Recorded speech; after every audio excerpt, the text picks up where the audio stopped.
கர்த்தருடைய பரிசுத்த நாமத்திற்கு மகிமை உண்டாவதாக. இன்றைய வேதவசனம் மத்தேயு 6:33. முதலாவது தேவனுடைய ராஜ்யத்தையும் அவருடைய நீதியும் தேடுங்கள், அப்பொழுது இவைகளெல்லாம் உங்களுக்கு கூட கொடுக்கப்படும். நாம் தேவனுடைய ராஜ்யத்தை மட்டுமல்ல, அவருடைய நீதியும் தேட வேண்டும். நாம் கிறிஸ்துவை போல இருக்க நாட வேண்டும். நாம் நீதியின் மேல் பசிதாகம் கொள்ள வேண்டும். அப்போது நாம் திருப்தி அடைவோம். யாக்கோப்பு 4:8 வாசிக்கிறோம், நாம் தேவனிடத்தில் சேரும்போது அவர் நம்மிடத்தில் சேருவார். லூக்கா 12:32 வாசிக்கிறோம், பயப்படாதே சிறுமந்தையே, உங்களுக்கு ராஜ்யத்தை கொடுக்க உங்கள் பிதா பிரியமாயிருக்கிறார். நமக்கு அவர் ராஜ்யத்தை கொடுக்க பிரியமாயிருக்கிறார். முதலாவது நாம் அவருடைய ராஜ்யத்தையும் அவருடைய நீதியும் நாம் தேடும்போது மற்ற எல்லாவற்றையும் அவர் நமக்கு கூட கொடுக்கிறவராக இருக்கிறார். முதலாவது நாம் தேவனை தேடுகையில் அவர் நமக்கு உண்ண உணவையும் உடுக்க உடையும் அவர் எல்லாவற்றையும் நமக்கு தந்து நம்மை திருப்தியாக்குறவராக இருக்கிறார். இன்றைக்கு அநேகர் அஞ்ஞானிகளைப் போலவே நடந்து கொள்கின்றனர்.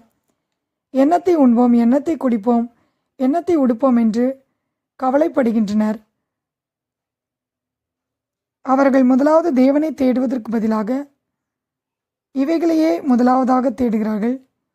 இந்த உலகத்தின் காரியங்களை மட்டும் நாம் தேடுவோம் என்றால் நாம் அஞ்ஞானிகளைப் போல இருப்போம். நம்முடைய நம்பிக்கையை, விசுவாசத்தை தேவன் மேல் வைக்கும்போது, அவரை நாம் முழு இருதயத்தோடும் தேடும்போது எல்லாம் நமக்கு கூட கொடுக்கப்படும். ஆம் பிரியமானவர்களே, நாம் முதலாவது தேவனை தேடும்போது நமது தேவைகள் அனைத்தையும் சந்திக்க அவர் போதுமானவர். நம்முடைய சூழ்நிலைகள் எப்படி இருந்தாலும் நாம் முதலாவது தேவனையே தேட வேண்டும். அவருடைய நீதியை நாம் தேட வேண்டும். அப்போது அவர் நமக்கு எல்லா குறைவுகளையும் நிறைவாக்குறவராக இருக்கிறார். நாம் அவரையும் அவருடைய ராஜ்யத்தையும் அவருடைய நீதியும் தேடும்போது நாம் தேடாத நன்மைகளை நாம் பெற்றுக்கொள்வோம். எரேமியா 29:13 வாசிக்கிறோம், நாம் அவரை முழு இருதயத்தோடும் தேடினால் அவரை கண்டடைவோம்.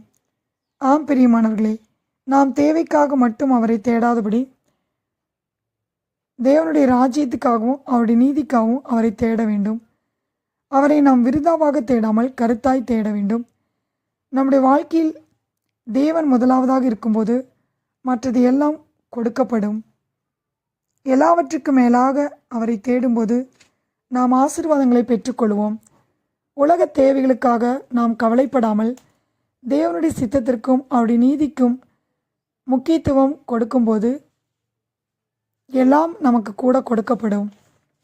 மத்தேயு 6:33 வாசிக்கிறோம், முதலாவது தேவனுடைய ராஜ்யத்தையும் அவருடைய நீதியும் தேடுங்கள், அப்பொழுது இவைகளெல்லாம் உங்களுக்கு கூட கொடுக்கப்படும்.